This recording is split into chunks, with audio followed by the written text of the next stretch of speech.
ମୁଁ ସୁଶାନ୍ତ मोर चैनल को आपण मानक स्वागत जनाऊँगी। आज भिडियो में आपण मानक नहीं आसी सुंदर रचनाटीए गुरु दिवस विषय रे। चलतु भिडियोटी को स्टार्ट करिबा। प्रथमे आसीबो उपक्रम। उपक्रम रे रहिबो प्रति वर्ष सेप्टेम्बर 5 तारिख दिनटी को गुरु दिवस रूपे भारत वर्ष रे पालित करा जाए।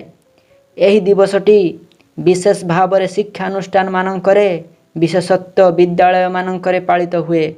एही दिवसटी भारतर पूर्वतन राष्ट्रपति राधाकृष्णंकर जन्म दिवस। से शिक्षक भाव रे जीवन आरंभ करी अनेक वर्ष धरी निष्ठार सहित अध्यापना करथिले। तांकर जन्म दिवस को गुरु दिवस रूपे पालन करने को से परामर्श देइथिले।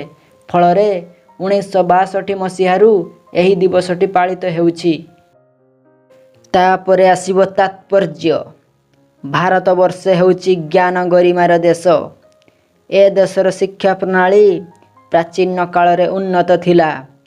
शिष्य माने गुरुकुल आश्रम भितर रही गुरुंकर सेवा करी शिक्षा लाभ करुथिले।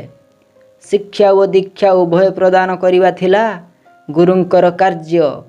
शिक्षा लाभ परे शिक्षार्थी माने गृह को फेरी आसी गुरुंक प्रदत्त ज्ञान को आधार करी जीवन अतिबाहित करुथिले। अज्ञान अंधकार को दूर करी ज्ञानर आलोक प्रदान निमंते गुरु चेष्टा करिथांती। सेथिपाई से गुरु शिष्य प्रति स्नेह, शिक्षादान, कर्तव्य परायणता, वास्तव अनुभूति आदि सब क्षेत्र रे तांकर गुरुत्व समाज उपलब्धि करि पारुथिला। गुरु और शिष्य मध्य रे एक सुंदर अनाबिल संपर्क थिला। आजिर गुरु दिवस ताहा सूचाई दिए। एही दिवसर पालन गुरु और शिष्य उभयंक पाई तात्पर्यपूर्ण। तापरे आसीबो उपसंहार। गुरु ब्रह्मांक परि स्रष्टा, विष्णुंक परि पालनकर्ता व शिवंक परि अज्ञानर संहारकर्ता। गुरुंक प्रदत्त विद्या शिष्यर विकास रे साहाय्य करे।